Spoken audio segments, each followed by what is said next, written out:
Hey everybody, DELUXEICOFF here from Pauperganda. We have a new deck to show you. This is my baby. I know I said that about Boros Bully and Rallygon before that. This is the new thing. I think it's called Brute Squad. The initial genesis of the idea came from one of our fans, David Kane. Without further ado, we're going to get into this beast. So this is Brute Squad as it sits in 8/18/2020. We have 4 Ancient Dens, 1 Plane, 4 Seat of Synod, and 4 Survivors Encampment. I found 13 lands to be just optimal here.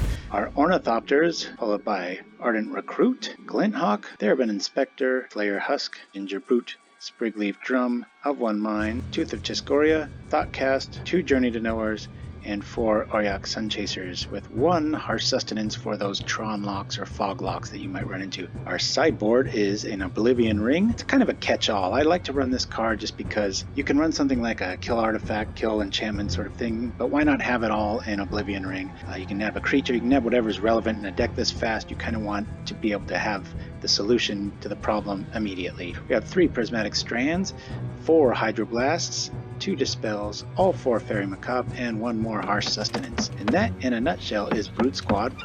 Beat it, or I'll call the Brute Squad. I'm on the Brute Squad.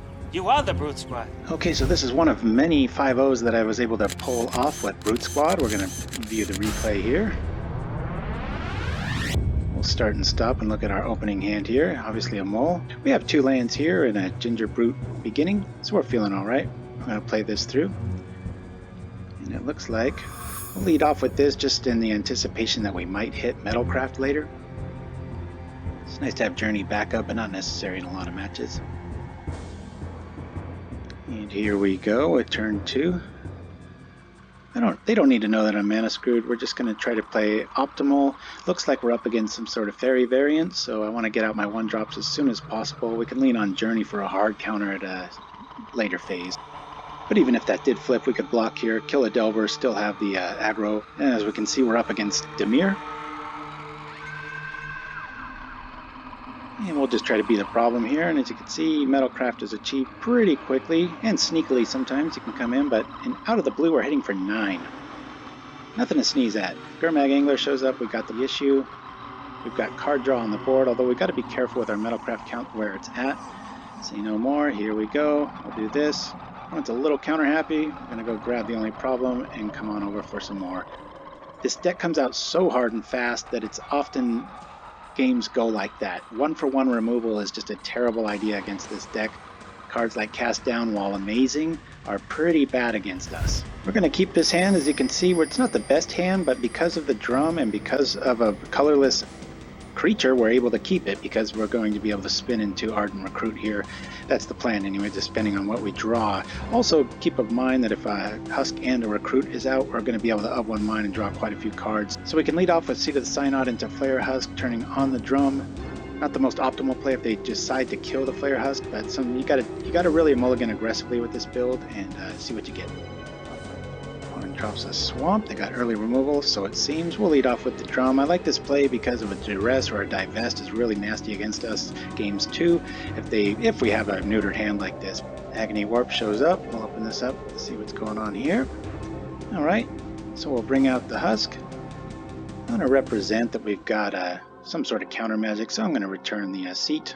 Pretty obvious play here. Better play would have been to bring out a human, and then we could have of 1 mind there, so a little bit of a misplay there.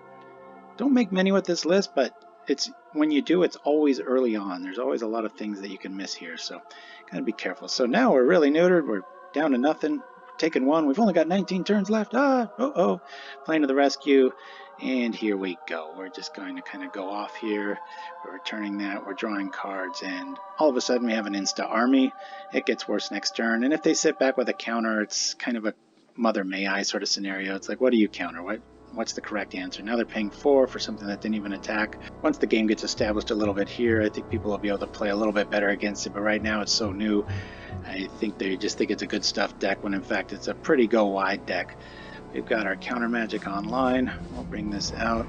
Just going to try to set up a bit of a ground patrol here. And look at this. I mean, how good is Angler here? Not very. He wants to exchange. We're going to win the race. And as you can see, it's yeah, usually the best idea is to not attack here.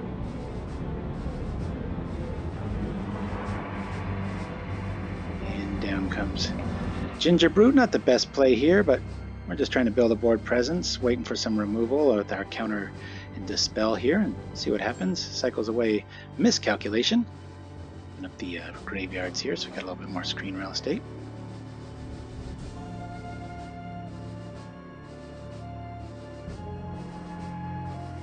Now, on the surface, Gingerbrute doesn't look like much of a creature, but in this build, it's really good. It can get those last few points of damage out. Sometimes a Flayer Husk can jump piggyback onto it, and you're smashing for quite a few damage here. And also key is against like a Seeker of the Way. If they have a bunch of life gain going their way, then you just block, sack, you gain the life, they don't, and you rinse, repeat, and we're just of one winding like crazy. We've just drawn 4 cards, or 2.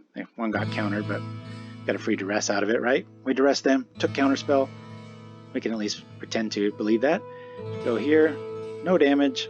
We still have quite the army. Evankar's Justice can be a little bit of a problem for this deck. Electrickery, not so much. The only thing it really takes out that we're worried about is Gingerbrute, and Flayer Husk just kind of keeps everything alive mid to late after that. We're going to bring up here, we're going to equip, start going crazy, and smash a Rooney. Here we go.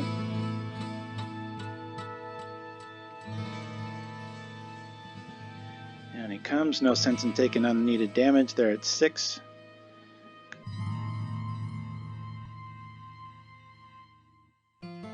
Down comes another zombie fish.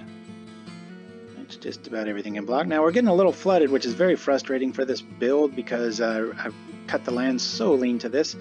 The original list was sent to us by David Kane, which changed dramatically. It used to have Myrrh Enforcers, Frogmites, all kinds of things under the sun. But the genesis of the idea wouldn't have been here if it wasn't for him, so give him a shout out.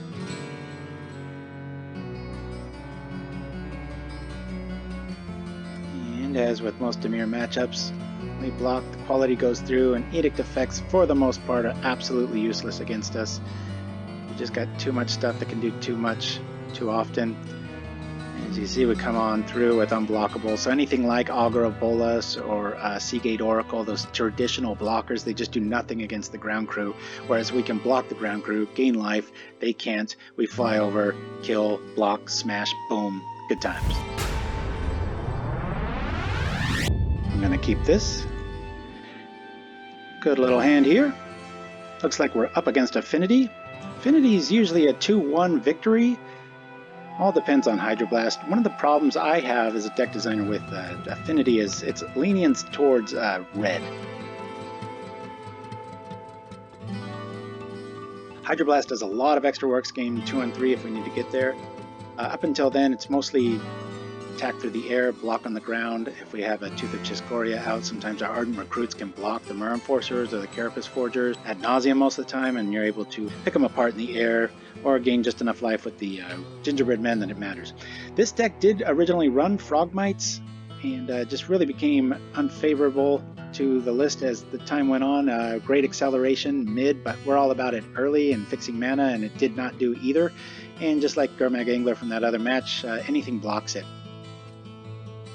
Ardent Recruit for 1 mana, a lot better deal. Still the worst card in the deck. And that's saying something. It's a white lightning bolt every turn. That's pretty great. A little bit of a nerve wrack here, always, with the fling of Atog Affinity sort of thing. You're always a little bit worried about that, but trying to really reduce the amount of artifacts they have in play. And so this is going to have them required to eat 2. Too bad it wasn't 3. Be nice if we only took 2 there, but it's alright. So we do it again. Just bring up our stuff here again, and we have Harsh Sustenance. Harsh Sustenance is a great card against Foglocks and Tron and stuff. Used to be a Oblivion Ring. I changed it just so I have game 1 options. So those things do happen, and the games do tend to go to game 3, and so I needed all the help I could get in games 1, because Tron is a beast. Down comes Deer Seeker Serpent, and just like the Oblivion Ring would have done, we're going to use our Harsh Sustenance on it for the free Bird of Paradise cost of an Ornithopter. Bam! Just like that. We're coming on in. Put his feet to the fire, so to speak, with blocking options here. And Frogmite not doing really anything. Now in a Tog build, it does kind of eat the food and stuff, but we're just buying time here. Buying our time. Really drawn dead here. Okay, here comes all kinds of good stuff. Wait on this, we'll get rid of the threat. We could argue we're going to be able to block that indefinitely, but I really respect Affinity, and it's a lot more relaxing to know that's off the table here. At this stage, when Metalcraft is achieved, we don't care about much of anything, so we just are going to block and keep moving on that. And here we go for round 2. Opponent leading off with the Furnace. Always put you in a little bit of fear, but have no fear, Flayer Husk is here. Outside of being duressed, a Galvanic Blast onto a Germ token is not something you're going to run into very often, but as this deck grows in popularity, it might become the correct play. But then you've wasted a spell if the person does have any sort of extra land right after the fact, so it's a bit of a gamble either way. I'm going to bring out this. We're a little ways away from Thoughtcast happening. A lot of times if you're afraid of sideboard hate, you can cut one Thoughtcast, because sometimes a Gorilla Shaman early or late, if they're running it in Tron, can be a little problematic, whereas Of One Mind usually always triggers. So here we go. I'm going to bring this out. I'm going to get rid of the Mer Enforcer there. We don't mind colors since we have Prismatic Strands. I'm going to bring out the drum. We're just setting up here. It's okay to take a bit of damage. Got our other Journey in tow. Opponent's at one more card. Uh-oh. Hey, he drew 2 cards. Hell of a draw there. It happens. We'll lead off with Thoughtcast. We'll build our ground crew. We will draw cards with Of One Mind. We will do all sorts of other stuff. We'll draw that. And keep on keeping on. I'm going to take a big whopping 8 here. Again, just kind of setting up. Tooth of Chiss-Goria, we're going to be able to trade our Recruit for either of their creatures. The Germ will buy us another turn, but we're getting pretty low on life here, so we're a little bit worried. Not so much anymore. Here we go. Now technically you can return the Tooth of Chiss-Goria here if you want to play really aggro, but I'm just going to reset our Husk and anticipate them top decking a Galvanic Blast. I don't want to get 2 for 1 here. We're at 8 life after all. And things like Witching Well don't make our future very bright. Witching Well has been tripped. Down comes a Prism of the Prophetic Persuasion. And he knows better than to run into that, because we will block all day long. Feeling a lot better with Hydroblast here. As I said, one of the traditional affinity build, Tamir Affinity, however you want to call it, they really lean on red heavily. Speak of the devil, there it is. So the problem cards, you bring in 4 Hydroblasts and usually they make do. Consider double blocking here, but at 8 life we really need for them to use it on our blockers if they're going to use it. So we like this because we've got options here. We're going to be able to come over for 6, boom. We're going to be able to gain 3 life here. I like this play outside of drawing the Gingerbrute, because if they use target removal on it, we're still able to gain the life. Keeping things up. Affinity always seems to have the Galvanic Blast, which is a card I considered for quite a while too. And at this stage, Ornithopter doesn't look like much, but outside of being a very fancy bird of paradise, it's a great blocker in a pinch too, buying us really crucial turns here. And they are not drawing dead at all. They're keeping up with our ability there. As you can see, Gingerbrute really kept us in this game. We'll come on over here, happy to trade. Draws on our side, they've got Thoughtcast and some Witching Wells. We've got quite a bit more, so happy to go this route. Plus at 3 life, they can't really come over for 4. Frogmite will change that. Here's one of the rare scenarios where Frogmite is a pretty good draw, but usually doesn't have much of a factor in the games. I'm going to come on over here, we'll do this, and now we've got double blocker and the game unless they have an answer here. So we're going to do a little positive block here. See if we're going to have any answer, and nope, our opponent scoops. So now we're 2-0, that was against Affinity.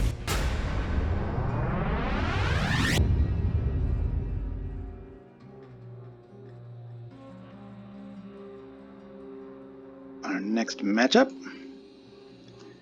So we come on in with not quite sure what we're up against here. Could be hexproof.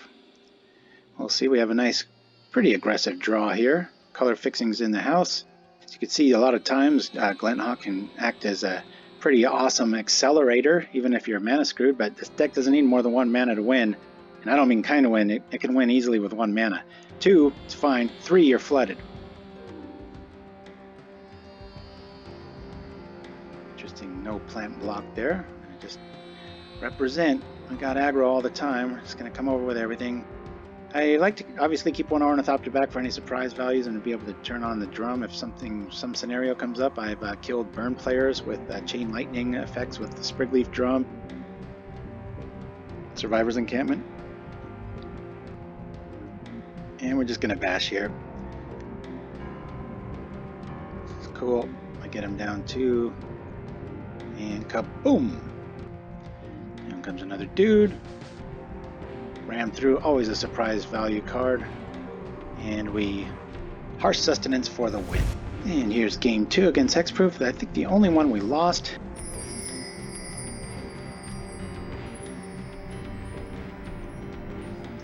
So we lead off with the Survivors Encampment. Or not, through the den, so that's okay. We'll try to at least feign some aggro. Our mana's just fine with 1 encampment, 1 den. We're okay. Here we go. We'll bring out the Recruit. And of 1 mind. No sense in attacking. Got a first striking madman over there. And we're going to be dead real quick if he gets any sort of trample damage here, but the MO until then is just to go for it. Here we go, Inspector out. Let's see if we can draw some options. Next turn, we're going to try to at least represent. If they have trample, we're pretty much dead here. So I'm just trying to develop the board so that we can outrace them. In game 2, we brought in a Prismatic Strands, but we've only got about 1 move here if we don't draw Prismatic. Now we really need Prismatic. I guess we could, yeah, we have an all human draw there, so not the best outing. Okay, so we like this hand a lot. I really like Survivor Encampment Ornithopter hands, so much so I put all 4 of them in the deck, meaning Ornithopter. I'll be the first one to say it looks a little underwhelming, but in this deck list it really seems to shine. Free Bird of Paradise early, super acceleration, great defense, blockers, and let's see a fairy get through a 0/2 flying body. You usually have to use a card to get through the resource. And this is game 3, so I'm okay changing damage here. A little afraid of ram through, but until proved otherwise, I'm fine exchanging. We're really hoping to develop our artifact count so that we can turn on Thoughtcast and hopefully find some prismatic defense. This deck plays like the old Char Belchers sometimes. You can really have some degenerate card draws where you've drawn like 8 cards in just a few turns. And I'm going to err on the side of a little bit of caution there. Come on through here. I'm going to kill the Ledgewalker. No choice there. Okay. We already have Metalcraft, so there's no sense in taking unneeded damage. Feeling pretty good because our opponent didn't use any sort of trample card there, and they're about 1 turn away from certain death, so we're going to come on over with Prismatic Strands back up next turn and go from there. I'm fine using this. They don't know what we're on. I'd rather keep the creature count down, simplified, and I'd rather do 3 than 1. Here we go. And as you can tell right here, we do have Prismatic Strand mana because of the Springleaf Drum. Even a summoning sick creature can help you do that. So very sneaky brew, even if they did have answers in ram through or quite a variety of things here, we would be able to defend against it because of Prismatic Strands. So here are a variety of hands that are keeps. I was going to show you keeps versus non-keeps, but after about 20 draws, we only had 1 non-keep, but it's good to know what that looks like. A lot of times it's a Seat of the Synod without any sort of artifact creature, so that you can't really consecutively bring out any sort of colored mana other than blue. Okay, so here's a deck that I always like to brew against, Delver. In this case, it's Delver Red. See how this game goes. Leads off with a Seer. As you can tell, with our Ornithopter in tow, it's going to have a hard time turning into a ninja for the big cost of 0. Ornithopter, block for days. I don't really need to now, and I'm happy to trade here, so I'm just going to go this route and be the aggressor. So we've got Sunchaser behind it, so I like the tempo math here. If they do turn that into a ninja, we're able to sit back and block with the Sunchaser next turn and grab tempo. Well, it looks like they're on a counterspell plan. We're going to try to bait and hook them here, pretend like we're mana screwed. We're not. Going to come out with the real spell, catch our opponent being a little counter happy there, and go from there. Not sure if this is a Dimir build at this stage of the game, but we find out it's not. Here comes some Scred in our near future, probably. Air is locked up. Let's see how pretty that is. Now we're going to do this. Tap the Inspector. Might as well. He's not doing anything till next turn, and we've got 2/3/3 bodies. We'll come on up. I'm going to hold back the Tooth. If they've got a Scred, I want them to have a little bit of fear running into an Ornithopter with a Tooth behind it. Ornithopter got teeth, baby. Happy to trade here if it happens, but Scred shows up, and here we go. I think our opponent forgot about the Tooth there. Not a card you see every day in Ornithopter. Make that unblockable, and we'll come on over. Happy trading. We've got Ornithopters on our side. Now if we stop it here, the board looks pretty good. We're hellbent. They've got 3 cards. We've got 4 creatures to their 1. We can block that all day long.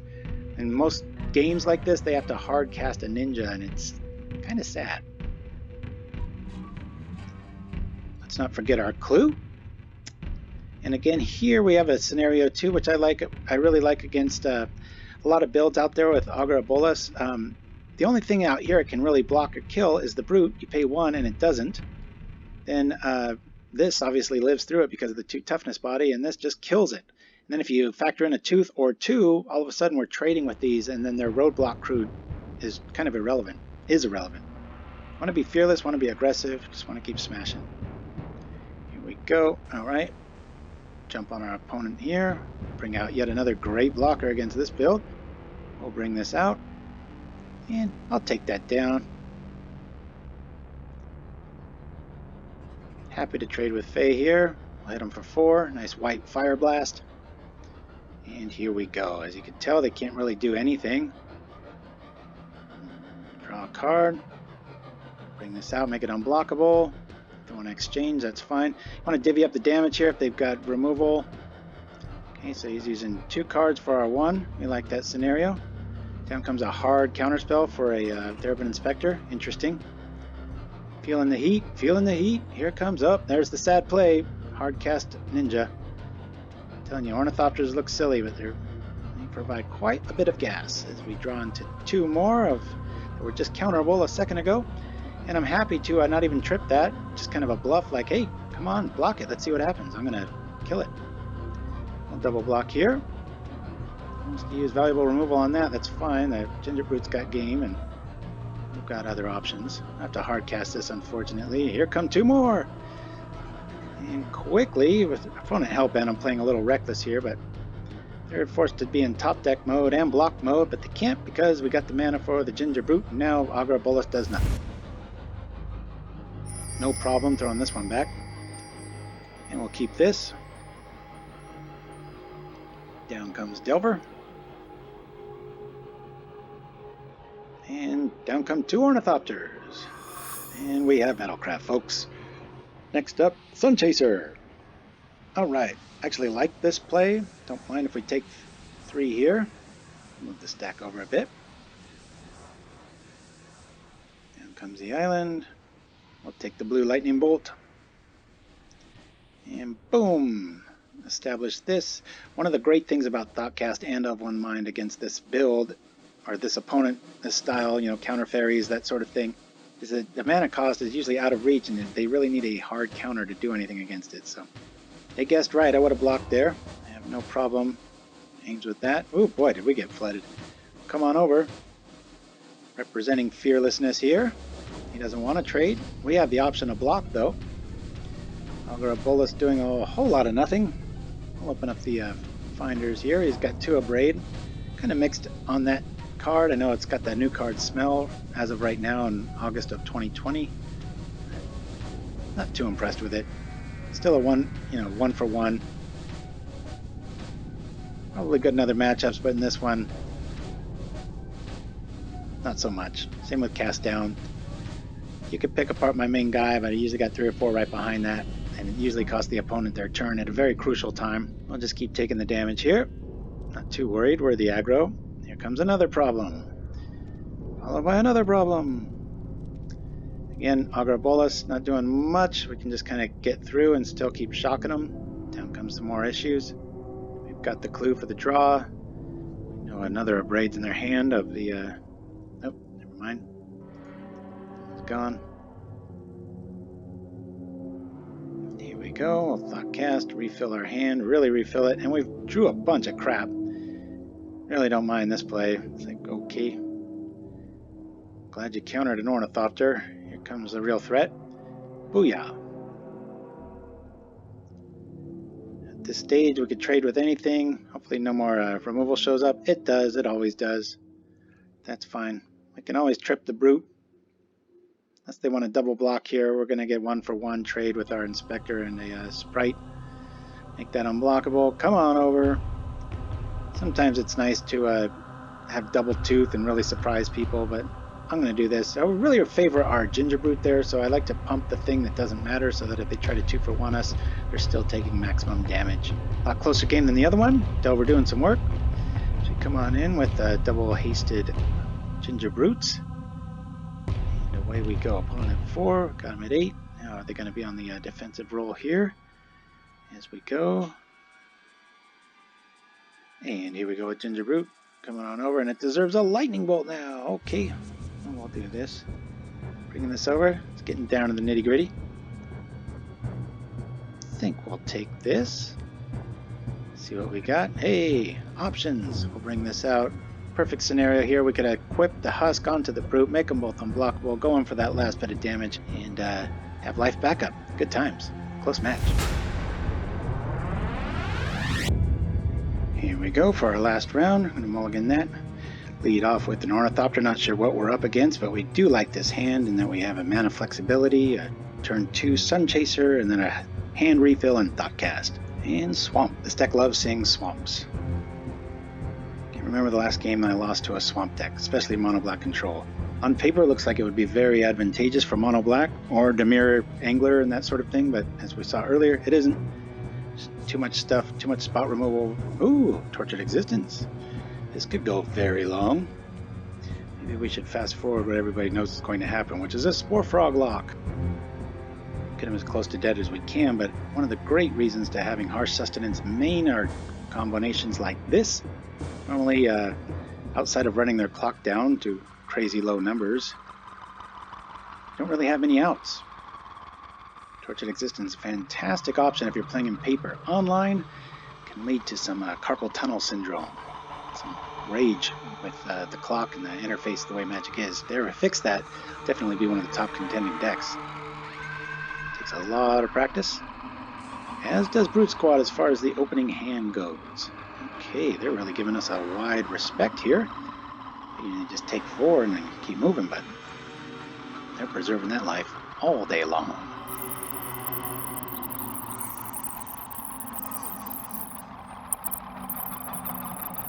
Opponent's got 19 cards left, 8 minutes left. We're going to draw into Harsh Sustenance. So I like this. We're going to try to take away his Angler there. Get him to trip this Spore Frog. And we'll do this. I'm thinking like end of turn Harsh Sustenance here. Go up to 13. We can't really kill him with this play. If they drop the frog, we will Harsh Sustenance the frog.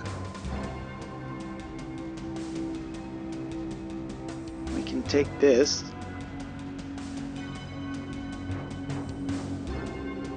And what on earth is this? The Wickerboro Elder. We love this play. We'll Harsh to the face and come on over for the race. Boom. We have a pretty blah draw there, so we're going to mulligan off. We want to go aggro here. Our opponent's got 6 minutes left. They've got to win twice. Feeling pretty good. Just want to keep the pressure up, which is something Brute Squad is very good at doing. Leading off with some lifelands here. Has already got Tortured Existence online. Pretty good start for our opponent here. I'm just going to lean aggro here. We'll get Metalcraft eventually. Like the surprise value in Macabre. Relic can be good against these kind of decks sometimes, depending on the build. For the most part, spot removal that's uncounterable and Faerie Macabre is kind of the way to go for me. I'm going to lean on this, and I'm going to factor in the fact that they might have some some artifact haste. We're going to cast Thoughtcast here first and smash on over for some damage. Down comes the Setter Wayfinder. Divest is a very good card against us. Turn 1. After that, it's pretty dead. I've always had a problem with main deck discard in that if your opponent's Hellbent, it's just a dead card. That's why I really prefer like Retrace and Raven's Crime and such, because you can cast it when you need it. It's not sitting dead in your hand. Let's smash over here, trying to keep their board clear. We don't mind trading off.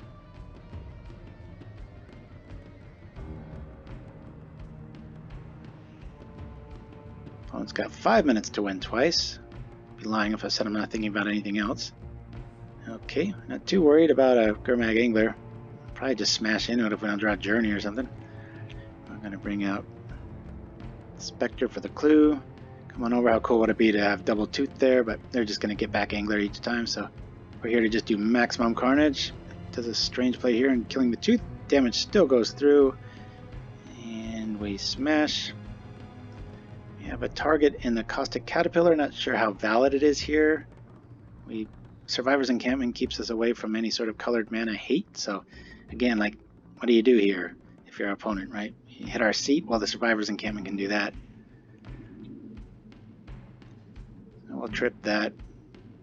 We'll come on over for our flyer, do this, bring back this guy, and down comes the Stinkweed Imp, showing us quite the graveyard there. Alright, Knot of the Bone is in the sideboard here, so we're going to take a little bit of a pause here, and this could keep them in the game. There's only 2 creatures in their yard, so they could go up to 8 mana here, but they're tapped out for it, so I think this is time to pull the trigger if I'm not mistaken. Sneaky card, Knot of the Bone can really throw some games. We'll just come over for all of this and smash a Rooney. He kills that. 2. We're going to remove the life option there. So get our flyers online. Opponent has 1 card, and hopefully it's not a Spore Frog. It is. Of course it is. We'll rock like this. Got plenty of outs here. Crypt Rat's interesting. Oh, there's our friend Harsh Sustenance. We're going to attack here. Combination of stuff's going to just kill himself as we smash with Harsh Sustenance again, showing its versatility there. So there you have it, Brute Squad. I truly think this is a tier 1 deck. This thing comes out fast, swinging, it's resilient to a lot of hate, and it's just a lot of fun. If you're in one of those funks where you can't quite tell what you want to play or whatever, sleeve this up. I think you're going to like it.